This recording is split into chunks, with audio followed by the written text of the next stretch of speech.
Welcome to the Intentional Encourager podcast, where each episode brings you compelling conversations and stories designed to entertain, enlighten, and encourage. And now here's your host, Brian Sexton.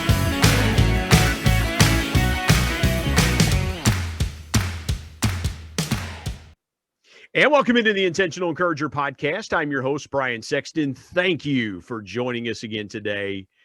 And I love it when Canadian guests come on the Intentional Encourager podcast because they have a language all their own, and they are just some of the most warm, wonderful, unique people that I know. And this gentleman is no exception. He teaches critical media skills and strategies for the digital-first business era.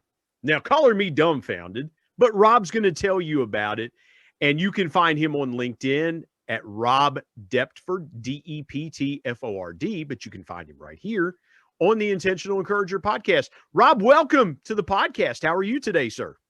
Well, I'm doing really well, Brian. I appreciate the invite to come on, and I'm glad we were finally able to get on. I know we've had some challenges with weather and things. So it has. At the time that we're recording this, my area has gone through 3 winter storms that started actually a couple of weeks ago. And of course, many parts of the country are still digging out, but it's old hat for you in Canada. You guys are just used to having, in Western Canada where you live, you're used to having robust winters, to say the least. Yeah, for sure. I mean, cold and snow and all of that stuff is just part of the lifestyle here, and we embrace it. Of course, we're built for it, right? The infrastructure is built for it. We have snow plows, and we have insulation in our homes. So, for us, we take it in stride, and it's not been quite so easy for parts of the U.S. that maybe don't have the same resources. So we're glad it's now warming up for those people, for sure, and you included. Well, we appreciate that. I want to start here with our conversation, Rob, because every part of the globe has been affected. I was just talking yesterday to a friend of mine that lives in Australia, and now I'm speaking to you in Western Canada. And it's funny how COVID-19 has changed things in different parts of the country. In my part of the country, with a smaller population, we haven't seen the devastating effects that other places have seen. Take me through what the last year has been like for you and your family and your business around the COVID-19 pandemic. Well, it's been a year of learning, hasn't it? Boy, we were just talking about this. My wife and I were just talking about this over the course of this week, because as we're recording this, it's the last week of February. And normally we would be away skiing. And last year at this time we were just starting to hear about COVID-19 in Canada.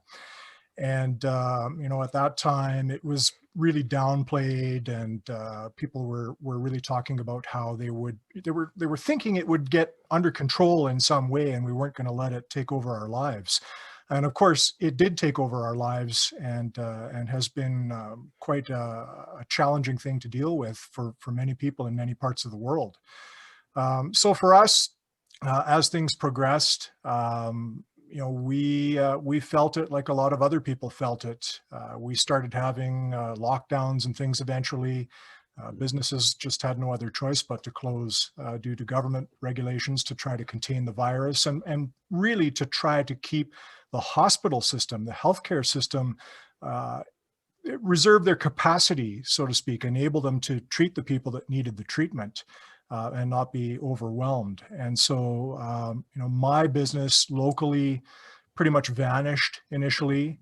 Luckily I do some online things too, so I've still got that sort of happening a little bit, but even that has been impacted, because everybody suddenly was struggling, right? If your customers are not coming in to see you and to pay you for your goods and services, well, then you don't necessarily have money to pay the people who service your business. So. And Rob, you live in a part of Western Canada that I'm vaguely familiar with, the Calgary area. Obviously, you guys have professional sports with the Calgary Flames, and in the CFL, the Calgary Stampeders. Of course, Calgary is world famous for the rodeo that happens every year there. I've got to ask you this, and I don't know if you're a sports fan or not, but hockey obviously was affected, which is a huge part of your city's culture and vibrance and things like that. Yeah. I don't think they got to have the Calgary Stampede last year in 2020. Did they get to have the Stampede? So the Stampede was gone. How did those events that Calgarians are used to having in that area of the world, and you guys are in far Western Canada, so there really isn't much else but what happens there in Calgary. And of course, Calgary was also, weren't you guys an Olympic city many years ago to had hosted the Winter Olympics and things? 1988. Yeah, I thought it was 88. And so again, how is that impacted? Because you talked about local businesses, you talked about your business vanishing.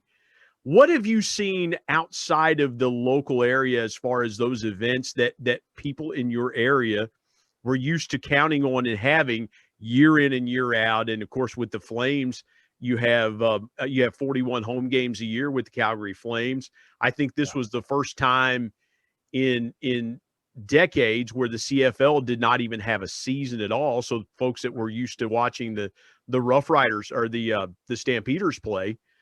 Take me what the Calgary, the city, was like this summer and this fall without having those events in place.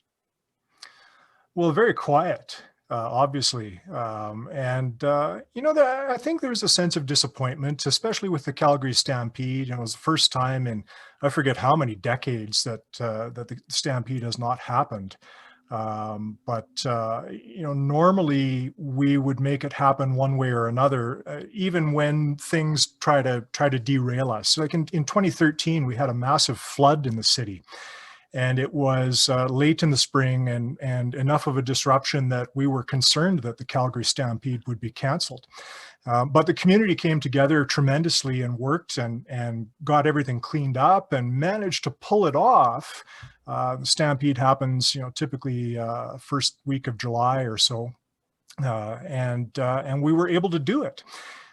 The COVID-19 virus is something that you can't bring a community together in the same way because we're not allowed to gather, right? So we have to come together as a community spiritually. So for the Stampede and for the hockey games, really, I think the spirit is very much still there. Everybody looks forward to when we're able to gather and enjoy those kinds of events again.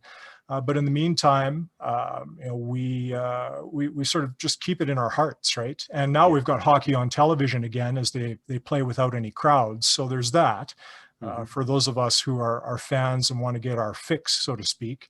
It sounds like the CFL will have a season this year. But again, no fans in the stands is what the plan looks to be at the moment.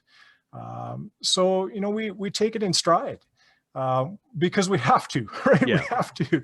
And we just know that there's a bigger purpose, and that's to protect the well-being of society at the moment and keep everybody healthy until we get some vaccines happening here.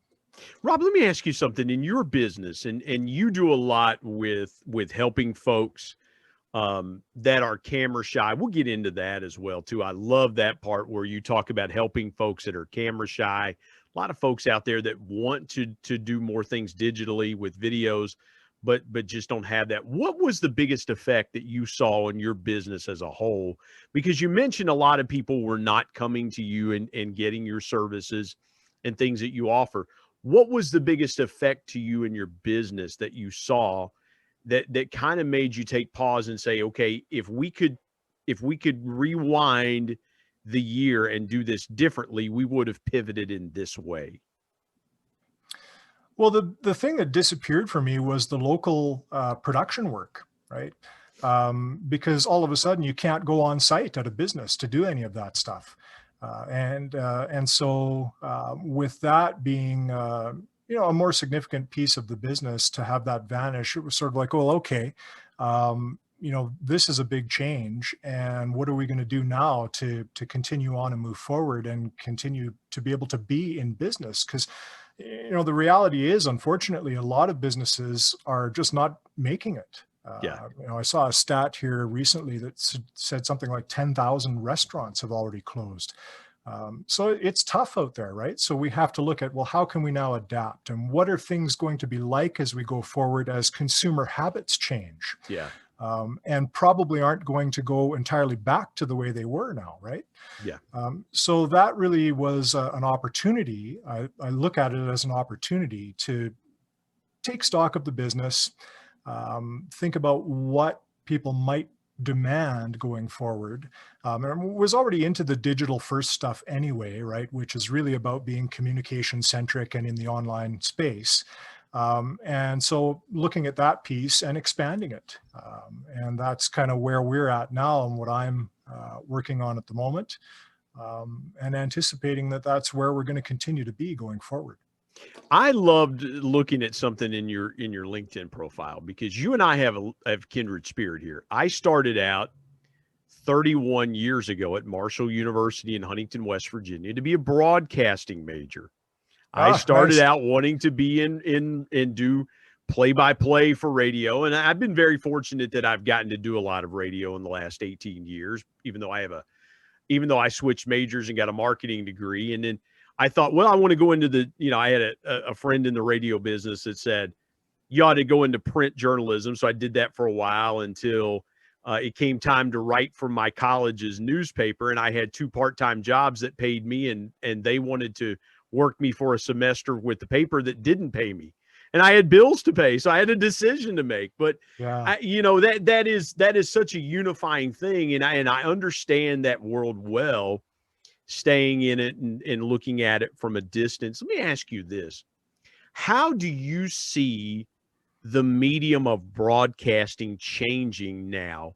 Because for the last year, even news programs and sports like ESPN here in the States, they were doing a lot of their live shows, if you will, with their analysts and guests working from a remote studio, like we're doing here with our discussion here on the podcast.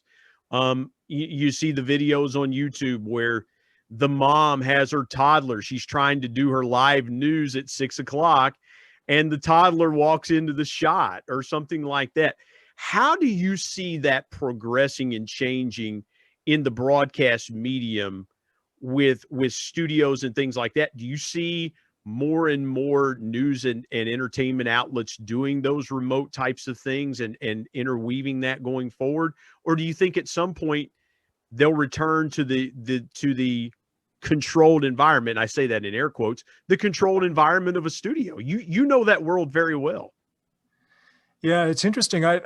I'd be curious to see like a survey or something on that, what the viewers and the consumers think about how the broadcast industry is delivering their content, under the circumstances where we really don't have any choice in the matter. And when you look at these people delivering from their living rooms or their kitchens or what have you, honestly, the worst thing I've seen is a little bit of a delay in the live programming, right? Where somebody may be asking a question and you've got a 2 or 3 second delay between the question and the response, or people step on each other while they're talking if there are a few people involved in the show. But it hasn't been that bad, really, I think, anyway. And so, there's something to be said, I think, for the controlled studio environment, for sure, in terms of production value, production quality. But then I have to ask myself, do people care about that? Do they care enough about the production value that they want to see broadcast go back to that? Or would they rather see what real people are doing in their actual homes, in their kitchens, right? Is that more relatable, and is there some value to that? Well, and I love the set, if for those of you watching on YouTube, Rob's got a really nice set. I'm envious of the setup, but you can really take a corner. And that's what I've done, Rob. I have a detached, fully electric building with heat and things like that I'm in. I took a corner of this room, and that's where I've kind of made a little makeshift broadcast studio with a microphone and a couple lights and a webcam. And you're able to replicate that in that surrounding where you can really take that. And unless you told folks what you were doing and how you were doing it, to your point about the delay, but in some cases it's so seamless you really don't know that person's there with virtual backgrounds and things like that. Now, if there's a bookcase behind them or trophies, then obviously you realize, okay, that's not in the studio because it's different than what you would have in a studio setup and things like that. but to your point, it can be seamless. I want to go here for just a minute.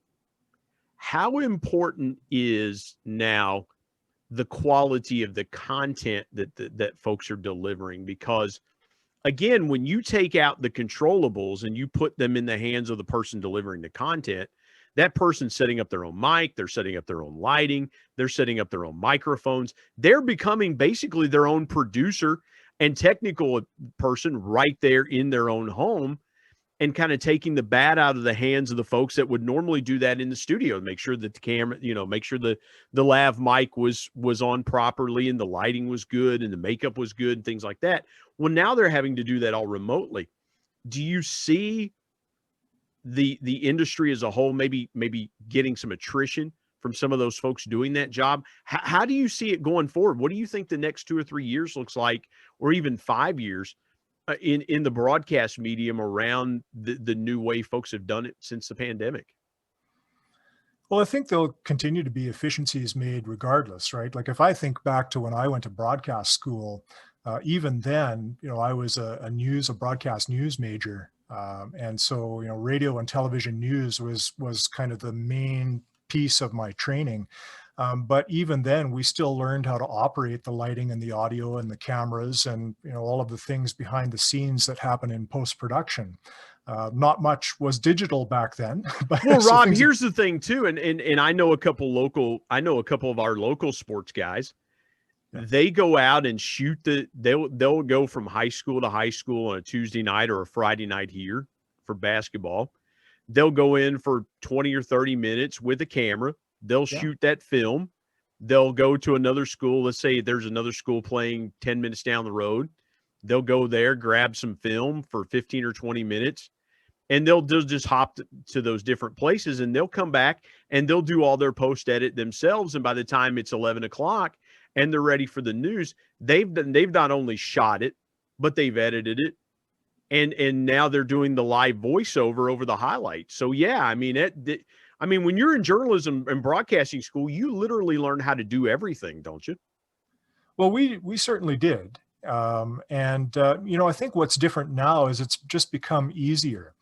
We're in an age where, you don't need the giant camera that weighs 100 pounds that you have to, hold over your shoulder. The tripods we used to pack around were solid wood, and they were pretty heavy too.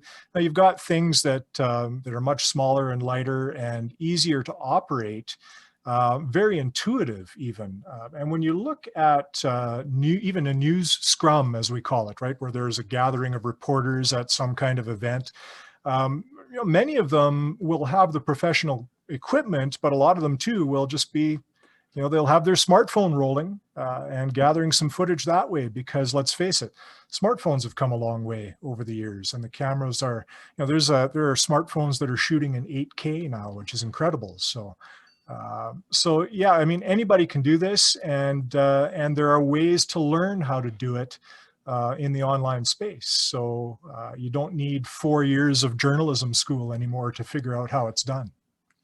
Absolutely. Let's step aside, take a quick break. Back in a moment here on the Intentional Encourager podcast.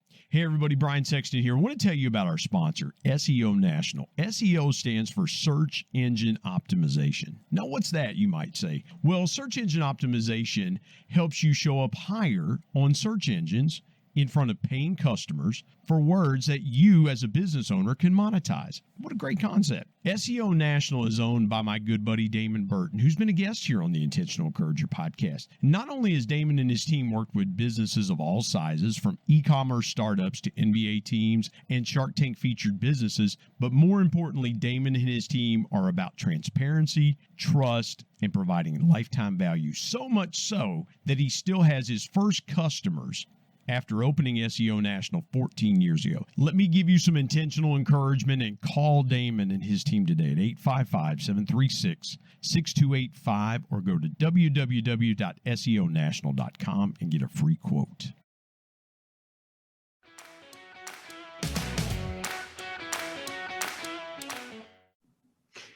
Rob, I got to ask you something that was in your LinkedIn profile, and I love it. You just have to decide you're going to thrive in the digital economy. I love that. That is so good. I love that. Can you expound on that for a minute? What does thriving in the digital economy mean? For me, it means setting yourself up to have success, to be future-proofed, so to speak, right? And I think a lot of people are in survival mode right now. And with the right strategies and the right attitude, they don't have to be in survival mode. They can be thinking about, as we talked about earlier, what will be the consumer behavior going forward? What can we anticipate from the market? How will that affect my business? And how can I set myself up, understanding that the digital economy is a significant part of this? How can I set myself up to be successful and thrive going forward? So it is a decision, I think, because from my perspective, the tools are certainly available, easily available even. We just have to be willing to accept that things are changing and make some decisions about how we're going to roll with that change. Yeah, because content now, and we were talking about that just a minute ago. I can remember 1990 when I started a journalism school at Marshall University in Huntington. There was radio, television, and print. And that was it. And you either went into one of those three mediums. And at that time, Marshall's broadcasting school had some unbelievable people. So you either turned on your television, you got your news in three sources, basically. You got your news in three sources. There wasn't, and I'll say that whether you're conservative or liberal here in the United States, of course, last week we lost Rush Limbaugh. And I've said this about Rush, that Rush was, and I was talking to a friend of mine that's been in the radio business almost 35 years, and he said there would not be talk radio without a guy like Rush Limbaugh, at least here in the United States, because many more stations opened up channels in their platforms to accommodate talk radio. And now there's sports talk radio, there's political, there's just about any type of talk radio that you can listen to. But now all of a sudden, Rob, and you talk about this in your profile as well too, and I love this, it's a digital first business era. So if you're not on YouTube, LinkedIn, Facebook, Twitter, if you're not going digital first, then you're really kind of behind the times in setting that. Let me ask you from a crystal ball standpoint, where does digital go next? Because as we just mentioned, there was radio, TV, and print journalism. Now it's digital. Where do we go from here, in your opinion?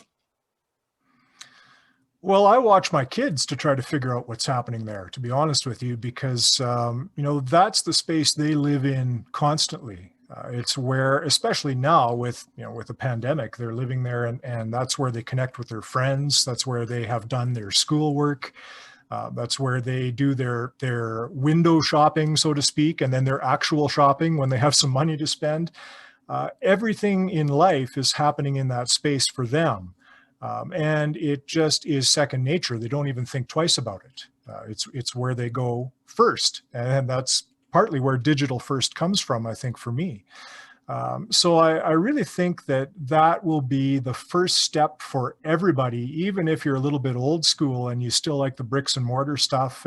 And there will be a place for that. I don't think there's any question that it's not going to disappear entirely.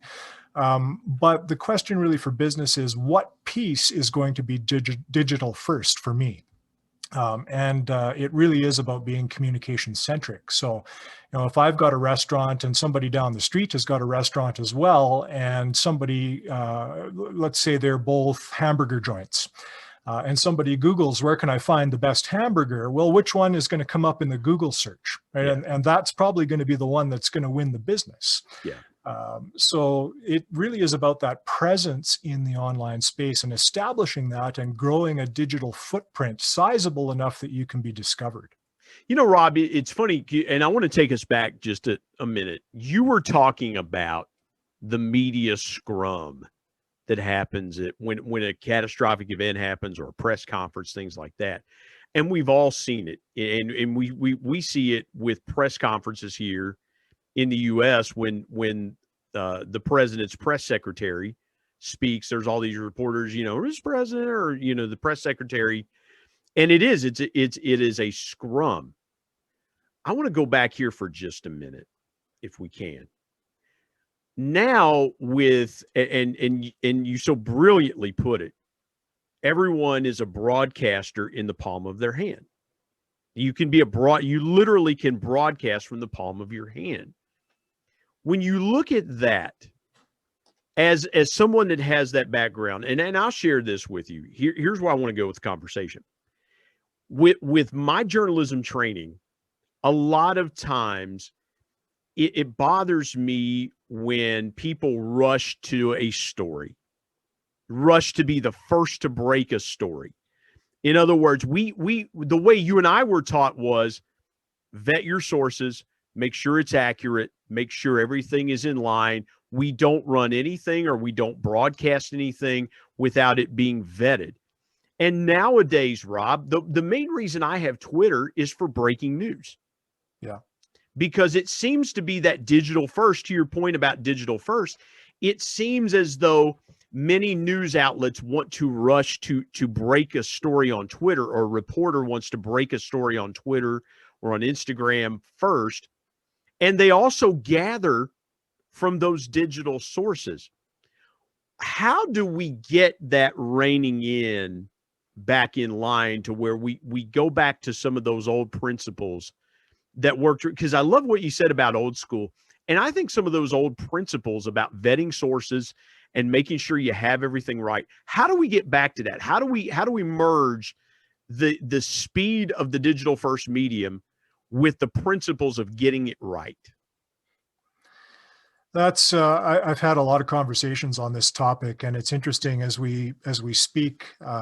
Just in the last couple of days, we've seen Australia setting an example, bringing in legislation that will force the online giants, Google and Facebook and others, to actually pay for content from what I would call credible news sources, right? The traditional news sources.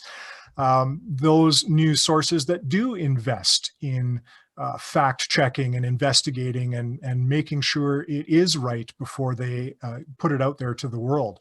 So, when I see things like that, that gives me a little bit of hope and makes me feel a bit encouraged that there is still some value in, journalism as a profession, and the things that come along with that, the people who are trained observers and understand what needs to be done to get that information right. So, it's interesting to see, because everybody could be a broadcaster because they're all packing a smartphone. The viewers are the ones that ultimately decide what they're going to value. So are they going to value somebody who just picks up their phone and delivers a headline, or are they going to value a source that does a little bit more work and puts in a little bit more effort and delivers something a little bit more complete, let's say? I wish I could tell you. I don't get to decide that. No, it's interesting, and I didn't mean to interrupt you, but it's interesting because when I was in journalism school and I worked at our local paper, and I saw guys, we had one sports writer, he's still there, very, very talented sports writer. He was so gifted at writing the lead. Yep. And I would read, and I had read his stuff, and I said, what makes it? And he said, if I don't get the lead right, how can I expect the reader to go down and read the rest of the story? I've got to hook them in the first sentence to continue to get them to read. And I think people have, again, we have tried to make the hook better than the story when it should flow together. Your lead should lead into a great story. The best part of your story should never be the lead. If that's the best part of your story, then there's no sense of writing the story, because again, if all the sizzle is right there in the first sentence, and why do I need to read the rest of it? And so, Rob, I guess guys like you and I that have a little gray in our hair and beard, we just kind of view things differently, because I think things should be done well. I think we should have journalists that have integrity to make sure the story is correct before ever running it, because there would be far less retractions. There'd be far less questioning the intent of the media. And at least here in the States. Now, I don't know how it is in Canada, but there would be far less questioning the media as credible sources and reliable sources if we just took a few extra minutes to make sure that things were accurate. Yeah, I agree with that. And, I get it. I mean, broadcast especially has always been a business that runs on time. It depends on the clock, right? I remember a professor in university saying that, the news doesn't start at 6:01, it starts at 6 o'clock. So, if you don't have your package together by airtime, it doesn't air. So there is an element of having to sort of rush to air, I guess. And there is, in the bigger picture, the ratings race and that kind of stuff happening that, It's the same thing in the newspaper business. I can remember if I covered a few ball games and the assistant sports editor said, we go off the floor at 11. Yeah. I better have that story done and to them before, at least by 11, because they had an hour to put the paper together. But you learn to work on deadlines, you learn to work on time, and in this business first era. Let me step aside. We'll take a quick break. When we come back, I want to talk to Rob about his incredible story. You're going to want to hear this, and I'm telling you, it's going to be phenomenal. Come back here in just a moment on the Intentional Encourager podcast.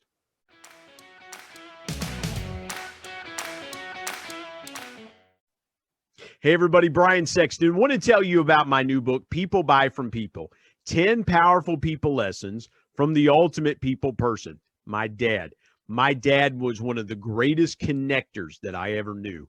And he shared with me 10 connecting principles that I have used throughout my 25-year sales and sales management, customer engagement, and leadership career that I'm passing along to you. If you want to be a stronger, deeper, and more powerful connector, you've got to pick up a copy of People Buy From People. There are concepts in there that you may not realize help make you a power connector. You can go to Amazon and pick it up, Kindle if you're an e-reader and you like to do it that way, or now available on Audible. And there's one other way you can get a copy of People Buy From People. You can get one from me and I'll sign it for you. You go to intentionalmediaandpublishing@gmail.com and send me an email, and I'll share with you the link on how you can get a signed copy. You can buy a signed copy directly from me. Again, People Buy From People. If you want to connect like never before, pick up your copy today of People Buy From People. And now let's get back to more great conversation here on the Intentional Encourager podcast.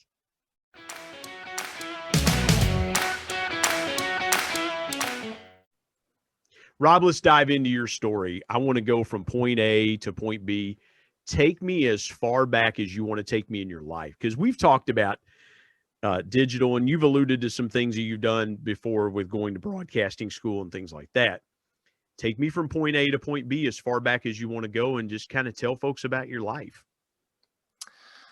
Well, we could be here a long time, but as far as as far as my career and other things in life that have been significant, I guess, that have led to kind of where I'm at today. They say hindsight is 20/20, and there's certainly a lot that I look back on and go, well, okay, this clearly was part of the plan for me, right? Yeah. This fits, even though I didn't realize it at the time. When I go back to starting out in broadcast, it was a pretty short-lived career.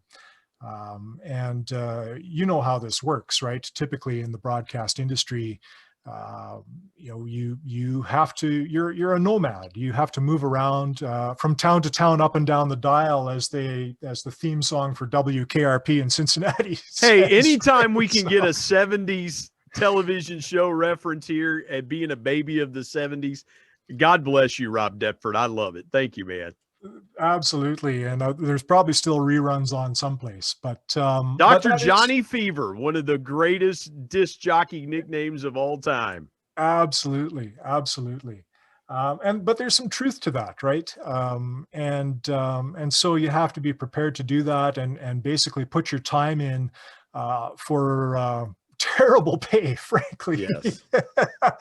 I think I was working for station branded coffee mugs and things like that, t-shirts maybe once in a while. And that Free was meals at local restaurants. Yeah, that's free, what yeah. that's what guys that I worked with in the paper business, that's what they lived for was comped meals, Absolutely. Yeah, definitely. So, I had my taste of that, but life changes.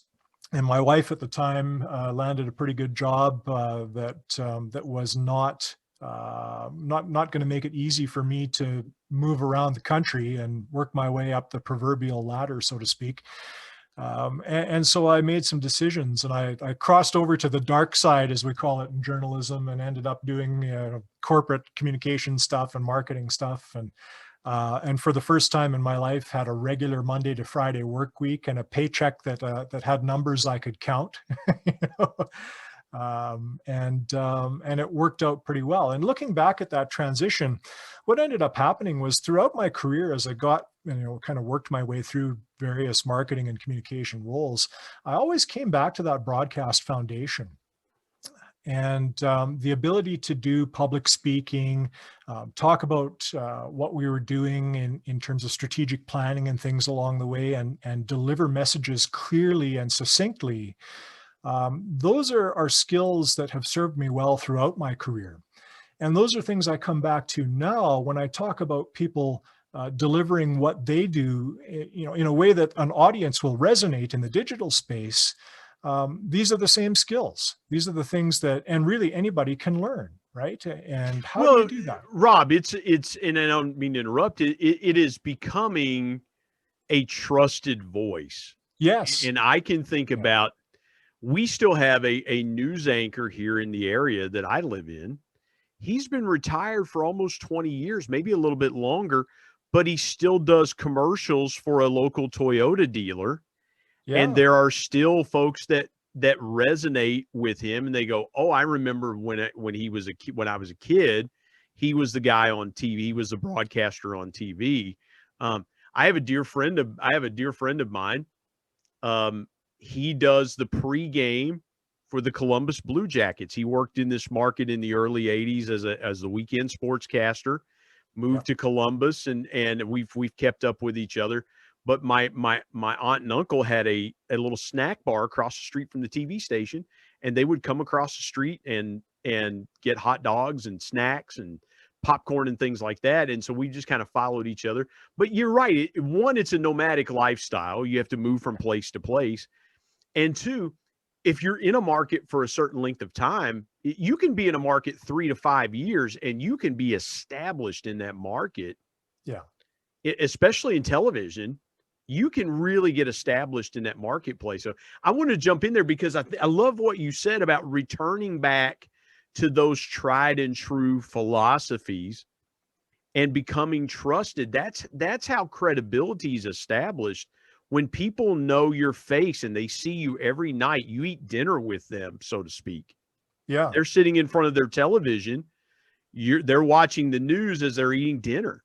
You're having dinner with those families every night. And so forgive me for interrupting there. I had to hit on what you said there about being a trusted voice. Let me ask you this.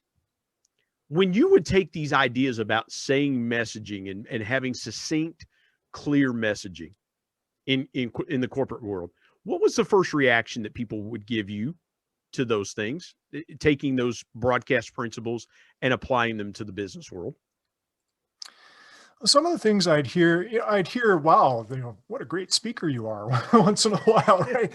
And I just say, what I'm thinking is how great your hair is, man. That's what I am really digging on. I've got some man envy here, man. I'm jealous of the hair. I got to tell you, Rob. You should have seen it before our barbershops reopened here a month ago. It was getting out of control, but were you getting the Don King look going, the kind of the straight up there? A little bit. And it's pretty wavy too. So yeah, it was getting pretty tough to manage for a little while there. I'm blessed with hair for sure. And I'll take it as long as I can keep it. Absolutely. But just thinking about I guess really the reaction was, how do you say so much in so little time, right? How do you tell me this huge story in like 2 sentences? And there's a method to that, right? And that's what we learn in journalism school. And you talk about the headlines earlier, and things that eventually we perceive to be clickbait, because there has been a lot of that sort of click on this headline and then there's no substance after that. But for somebody who's doing it right, there's a terrific headline that is a hook, and then there is some substance, and it's structured in that inverted pyramid style, right? Where you can read a few lines of a story if it's a print story, or you can listen to a few sentences, and you know what happened today, right? If whatever you're reporting on, you get the idea of the story right now. And then the rest of it is the supporting detail that completes the story. And you can choose to read it or listen if you have time or not. It doesn't matter. You still will have an understanding that you can go away with. So there is some strategy behind delivering messages in business in that same kind of way, where you can leave an audience with what happened today, or what was my plan, or what am I selling, or whatever the message needs to be from a business perspective. Mm-hmm.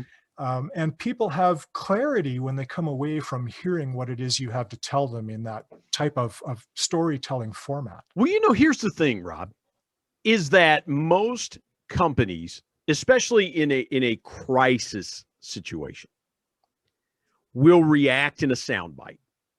Yeah. Because that's the way most people, at least here in the States, that's how most people like to get their news, is in sound bites. And to your point, you don't hear the context. You don't hear the details. And there are a lot of details that need to be transmitted. You really need the extra details.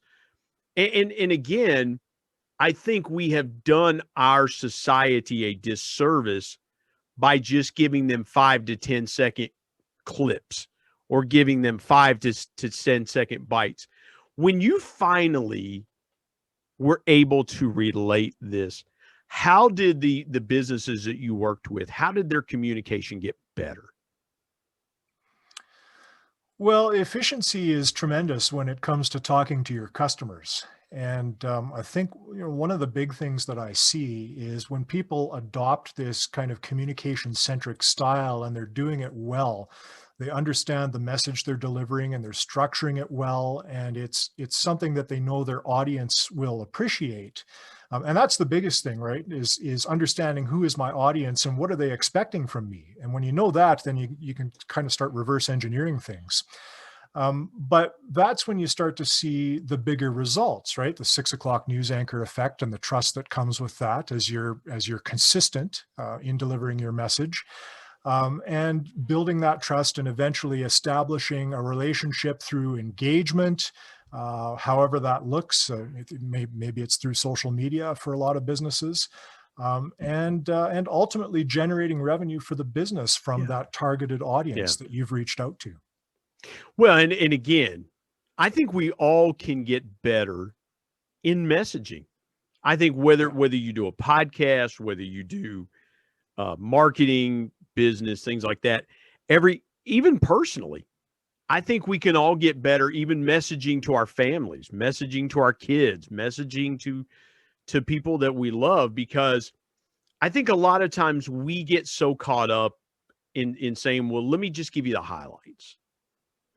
I'm married to somebody that likes the details. Me, I'm just like, tell me the highlights, tell me what you want to do. Let me process it. Let me make sense. My wife is like, well, I need details. I want to read the whole story and things like that. So I love what you said there. Let me pivot real quick. I got to ask you this. Take me through the biggest obstacle, either professionally or personally, that you've encountered, and the lesson you learned from overcoming that obstacle. Oh boy, we all have challenges in life, that's for sure. So, I could go a few different directions, but definitely one of the biggest ones for me was the leap into entrepreneurship. Having worked for somebody else for a significant portion of my career, and then making the decision to go, okay, I'm going to cut loose here and I'm going to try on my own and we're going to sink or swim.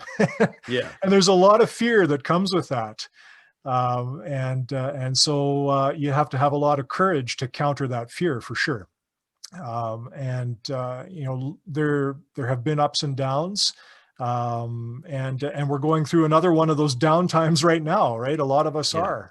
But having had some experience with it, we know that good times will come back too. So that for me probably is one of the bigger ones, is making that leap, and what really is a leap of faith, I think, for a lot of people who choose to go the entrepreneurship route. And I'm lucky it's worked out. Man, that is well, and listen, I think there might be somebody listening to this podcast that says, I've always wanted to do this, but I've always wanted to start my business, but we're in the pandemic and I don't know if I can. And what about the money? And I love what you said there about taking that leap of faith, because a lot of times you have a tremendous idea, you have the desire, you know what your purpose is, but a lot of times fear holds you back from really going all in and doing what you're supposed to do. You know what you're supposed to do. It's just taking that leap of faith. So piggybacking off of that, Rob, share with the audience your biggest piece of intentional encouragement. Well, when I think about where I've come from and where I am now, the question I think about often is, what legacy do I really want to leave here as I'm planning what's next? And when I really evaluate what I'm doing, and even the downtimes like we're going through now, all of this is going to be part of the legacy I leave, because there's learning in every step. And so really, for the people who might be watching and listening, who may be experiencing some challenges, especially through this pandemic, to me, I think there is hope for the future. There are a lot of opportunities when we look historically at periods of difficult times. We've always come out of it much better, typically. So I see no reason for anything to be different this time from that perspective. I really think we're going to learn a lot from this experience. Many of us will adapt, and things will be pretty good, I think, going forward. So I just encourage people to stay hopeful, keep working at things, because I really do think that there is a lot of opportunity. Very well said. Very well said. I love that. And I love what you said there about the legacy you want to leave. That is so important to me. It's why I wrote my book, People Buy From People. I wanted to share the legacy that my late father left me. And I love that, because I don't think we think about legacy enough, Rob. I think we just kind of go, okay, what I do in life when it's all said and done, it's leaving inheritance to our kids instead of leaving a legacy along with that. So, man, thank you for sharing that. Tell folks how they can connect with you, the different platforms and things like that, because I know once people hear you and they see you, they're going to want to connect with you. So tell folks how they can do that. Well, you can find me on LinkedIn. We talked about that earlier. I'm on YouTube as well. If you just look for Robert Deptford on YouTube, you'll come across my channel there. And robertdeptford.com. That's the website. And we've got some other things in the works too that are going to be not quite ready to announce yet, but if you stay tuned to robertdeptford.com, you'll see some stuff come up there not too far off in the future. So robertdeptford.com, DEPTFORD. You got to put that T in there. DEPTFORD. Must be a Canadian thing. I don't know. Rob, yeah. What a great British conversation. heritage. Yeah, well, there you go. There you go. British Canadian. Yeah, there you go. But Rob, again, what a pleasure to have you on the Intentional Encourager podcast. Thank you so much for joining us today. Thanks for having me, Brian. It's been a great conversation.